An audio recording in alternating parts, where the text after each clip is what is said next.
FIA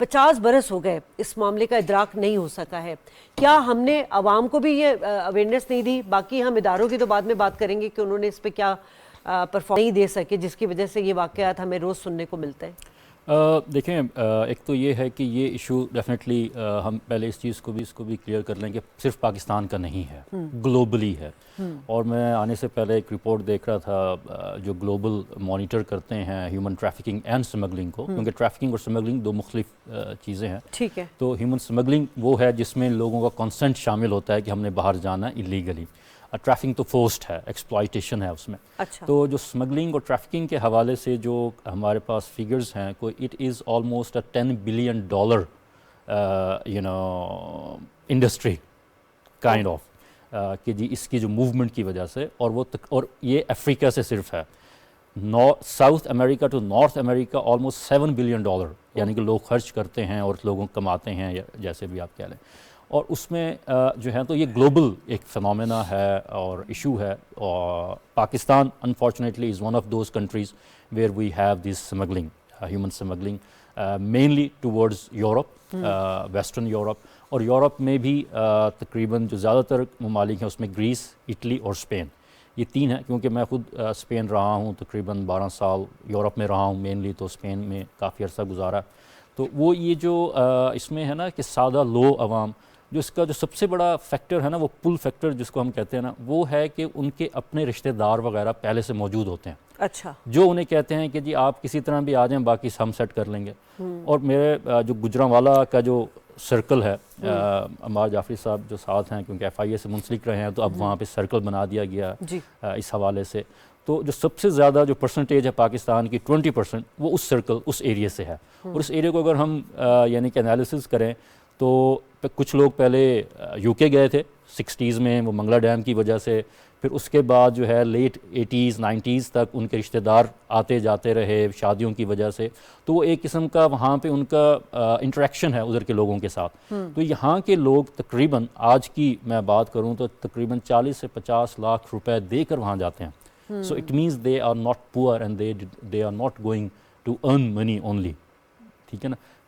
یہ الگ بات ہے کہ ان کے وہاں پر وہ اس کے علاوہ جو ان کو فیکٹرز نظر آتے ہیں، جس میں ڈیفینیٹلی یورپین سٹیزن شپ ہے لیٹر سٹیج. پھر یہ ہے کہ جس طرح اسپین کا جو لا ہے وہ کہتے ہیں جی ایلیگل اگر آپ آ جائیں 3 سال وہاں پہ ایلیگل رہیں تو آپ کو لیگل قرار دیا جاتا ہے. ابھی بلکہ 3 ہفتے پہلے انہوں نے چینج کر کے اب 3 سے 2 کر دیا ہے. اسی طریقے سے اٹلی کا بھی ہے اور گریس کا بھی ہے. تو یہ لوگ جب یہ دیکھتے ہیں کہ جی ہمارے وہاں پر رشتہ دار بھی ہیں تو وہ یقیناً کہتے ہیں کہ جی ہم وہاں پہ چلے جائیں. کیوں چلے جائیں؟ کیونکہ وہ دیکھتے ہیں کہ 4-5 سال بعد وہاں کے لوگ پیسے بھیجتے ہیں اور بڑے بڑے گھر یہاں بنا دیتے ہیں. تو انہیں پتہ ہے یہاں پہ ہم نے 50 لاکھ کا خرچ کرنا ہے، تو پتہ نہیں یہاں پر وہ 50 لاکھ بچیں گے نہیں بچیں گے. لیکن وہاں جا کر جی وہ تو یہ بہت سی لیکن یہی طریقہ کیوں ہوتا ہے اپنا جانے کا؟ اس میں یہ ہے کہ ہمارے ہاں ایک اور فگر ہے کہ UNODC کا، کہ وہ کہتے ہیں کہ پاکستان میں 3.3% ایوری ایئر لیبر فورس تیار ہوتی ہے. ٹھیک ہے. لیکن جو جاب اپرچونیٹیز ہیں دے آر 3%. تو 0.3% جو ہے وہ ہمیں نہیں ہوتا. تو جو سکلڈ اور انسکلڈ لیبر ہے، اسپیشلی جو انسکلڈ لیبر ہے جو کہ کسی وجہ سے نہیں جا سکتی ڈیو ٹو لیگل مینس، تو وہ یہ طریقہ اختیار. عمار صاحب، FIA جو ہے ہیومن ٹریفکنگ یا اسمگلنگ کے لیے ان کے مافیا کے خلاف اب تک کیا اقدامات اور کارروائی کر رہا ہے؟ جی وہ تو جیسا بتایا ابھی حماد نے کہ ایک سرکل بن گیا ہے پورا. اب سوال یہ سرکل وہاں کیوں بنا ہے؟ اس کی ہسٹری ہے. پہلے پاکستان بننے سے پہلے بھی اور اس کے امیڈیٹلی بعد بھی میرپور سے لوگ بہت جایا کرتے تھے، وہ آپ نے دیکھا ہوگا. لیکن وہ اتنے آرگنائزڈ ہو گیا کہ اب ان کو اس طرح جانے کی ضرورت نہیں ہے. وہ بڑے لیگل طریقے سے جاتے ہیں، ان کی جو فیملی لاز کے مطابق لوگ شفٹ ہو گئے لیگل طریقے سے. اس کے بعد وہ چیز اسٹریچ ہو کے جیلم تک جاتی ہے، پھر کوئی رات جاتی ہے. اب وہ گجرالے پہنچ گئی تھی. تو وہ جو ایک کلسٹرنگ ہے نا اس پورے علاقے کے اندر، وہ آرکسٹریٹ ہو گئی. وہاں پہ مافیاز بن گئے اور وہاں پہ پھر وہ جو اسمگلر جسے کہتے ہیں ہیومن اسمگلر جیسا وہ بن گئے. کیونکہ اسمگلنگ میں تو آپ نیچرلی اس کی کانسنٹ ہوتی ہے، ٹریفک میں کانسنٹ اس کی نہیں ہوتی، وہ چلا جاتا ہے. میں یہاں ایک اور اشارہ کرنا چاہوں گا، بلکہ ابھی آنے سے پہلے میری FIA کے افسر سے بات ہو رہی تھی کہ جو سوشل میڈیا ہے نا اس کے اوپر بہت ہمیں کنٹرول کرنے کی ضرورت ہے اس حوالے سے. کیونکہ یہ جیسا بتایا ہم بعد نے کہ مسئلہ ہمارا نہیں، پوری دنیا کا مسئلہ ہے یہ. اگر آپ دیکھیں تو جو سب سے پہلے ایلیگل مائگریشن ہوئی تھی وہ برطانیہ سے امریکہ ہوئی تھی. اگر آپ کو یاد ہو وہ بوسٹن ٹی پارٹی کا واقعہ, اگر آپ امریکن ہسٹری پڑھیں تو وہ پریشانی, تو یہ ہسٹوریکل بات ہے. میں یہ سمجھتا ہوں آج جب ہمارے معصوم بچے جا رہے ہیں, اب آپ دیکھیں اس واقعے میں بھی چھوٹے بچے ہی مرے ہیں. یہ اس سے پہلے ایک وہ کیمل جاکی کا سے ہوتا تھا, بچے چھوٹے جاتے تھے, وہ سلسلہ بڑی گورنمنٹ اس پہ ختم کیا. یہ نئے ٹرینڈز آتے ہیں اس پہ نا. اب سوال یہ لوگ باہر کیوں جا رہے ہیں؟ صرف بس یہ بات ہے اپرچونیٹیز نہیں ہے تو باہر لوگ جا رہے ہیں گے. وہ تو چلیں پوری دنیا کا ڈیلیما ہمارا بھی ہے, بنگلہ دیش بھی یہ ہوا ہے, باقی جگہوں سے بھی لوگ جا رہے ہیں گے. میں تھوڑی سی اس کی روکنے کی طرف آنا چاہوں گا. روکنے کے اقدام کے اندر میں یہ سمجھتا ہوں فوری طور پہ ہمیں ڈیٹا کلیکٹ کرنا چاہیے, اس کو انالائز کرنا چاہیے, کیونکہ ہر کرائم کی انڈیکیٹرز ہوتے ہیں گے. جس علاقے میں ہیومن ٹریفکنگ بڑھ رہی ہے نا, اس کو اے آئی کا استعمال پوری دنیا کر رہی ہے. میں آپ کو بتاؤں اب اے آئی کا استعمال کیسے ہوگا. اے آئی کام کرتی ہے پیٹرنز کے اوپر نا. ہمارے سارے کام ری ایکٹیو ہیں کہ یہ کشتی ڈوب گئی تو سارے بولنے لگے, حماد بھی آ گیا, میں بھی آ گیا, پی ٹی وی بھی آ گیا, سارے چینلز آ گئے. ایسا نہیں ہونا چاہیے. اس کو پرو ایکٹیو ہونا چاہیے کہ ہم بتائیں کہ جناب اس ضلع کے اندر ان لوگوں کے جو ٹرینڈز ہیں ہیومن ٹریفکنگ کے وہ بڑھ رہے ہیں گے, ان کے اوپر کام کرنا چاہیے, اور ایف آئی اے کے بیسٹ آفیسرز کو وہاں پوسٹ کرنا چاہیے. پہلی تو بات کی لاز میں کوئی مسئلہ نہیں ہے. دوسری بات یہ سروائیورز ہیں نا آپ کے ہیومن ٹریفکنگ کے سروائیورز, ان پہ بڑا کام کرنے کی ضرورت ہوتی ہے. ہوتا یہ ہے کہ جب یہ ڈیپورٹ ہو کے آتے ہیں نا تو یہ وہاں پہ اتنے جرم کر کے آتے ہیں کہ یہ مجرم بن چکے ہوتے ہیں گے. تو میں سمجھتا ہوں کہ جو ہی آپ ان کو ایئرپورٹ پہ ریسیو کریں, جو ڈیپورٹیز ہوتے ہیں خاص طور پہ, ان پہ سائیکالوجسٹ کام کریں, اور وہ پولیس کی واچ میں رہیں, ایف آئی اے کی واچ میں رہیں کم از کم 2-3 سال تک, کیونکہ یہ لوگ آ کے ایجنٹ بن جاتے ہیں. تو سوال پھر یہی آ جاتا ہے نا کہ یہ سارے اقدامات تو ایف آئی اے نے کرنے ہیں, تو ان کی اپنی کارکردگی پہ سوال اٹھتا ہے. میں ذرا اس پہ ذرا بتاتے کے بات کروں گا, کیونکہ وہ میرا اپنا پرو ایکٹیو ہونے کی بات کر رہے ہیں, مطلب آپ اسی ادارے سے نکلے ہوئے ہیں اور آپ کو پتہ ہے ادارے کی کارکردگی. ایز اے ایجوکیشنسٹ میں کر لوں گا, وہ باقی بات بڑا کر لے گا مسئلہ.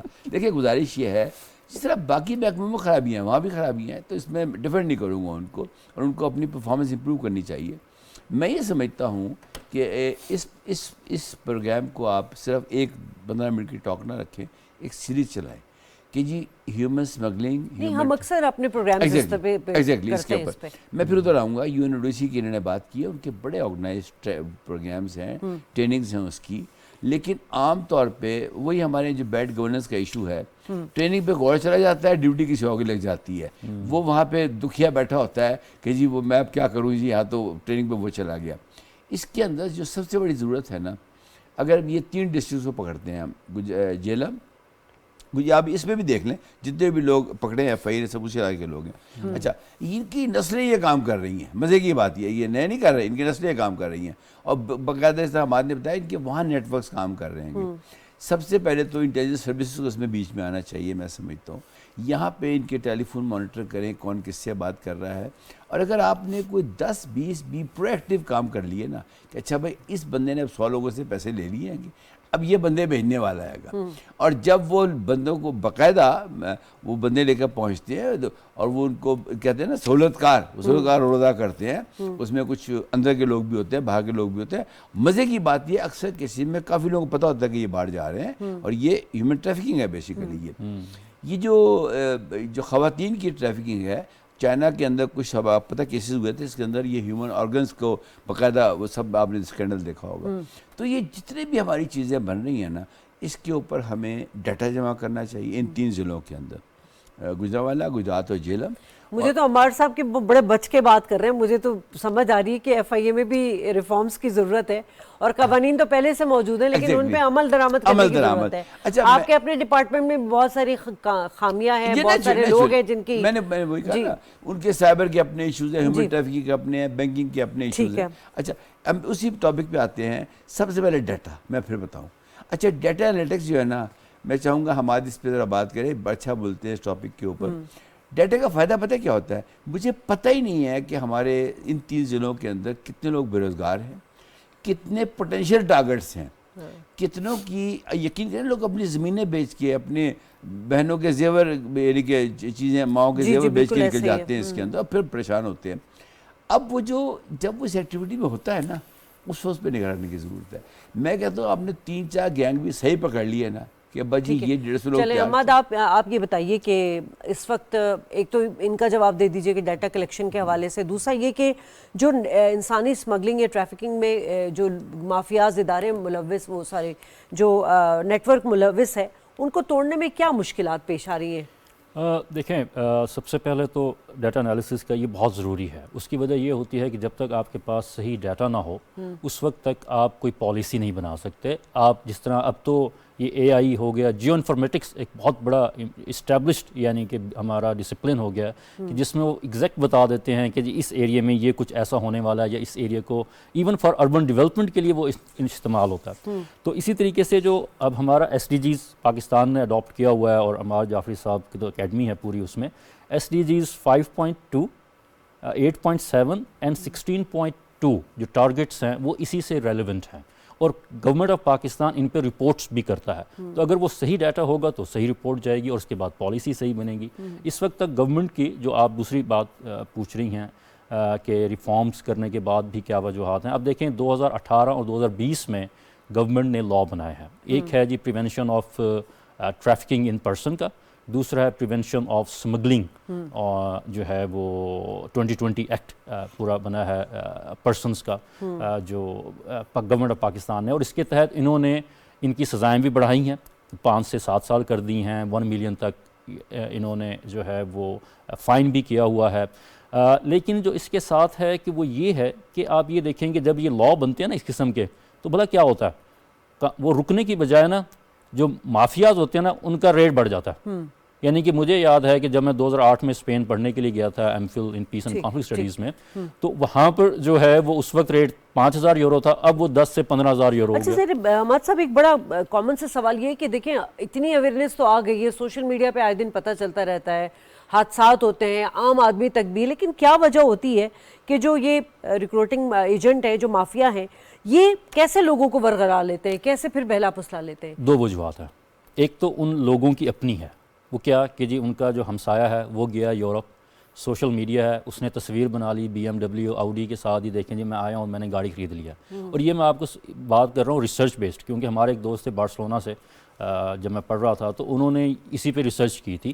تو انہوں نے دیکھا تھا موراکو سے انٹری جو پوائنٹ ہے، کیونکہ موراکو اور اسپین کا جو 8 ناٹیکل مائلز بنتا ہے جو وہاں پر میڈیٹرینین سی اور اٹلانٹک سی کا جو راستہ ہے، تو وہاں سے وہ لوگ کی وجوہات جو سب سے بڑی تھی وہ یہی کہ جی ان کا رشتہ دار یا ان کا ہمسایہ وہاں پہ گیا اور اس نے تصویر لگا دیا کہ دیکھیں جی آتے ساتھ ہی میں نے یہ گاڑی خرید لی ہے.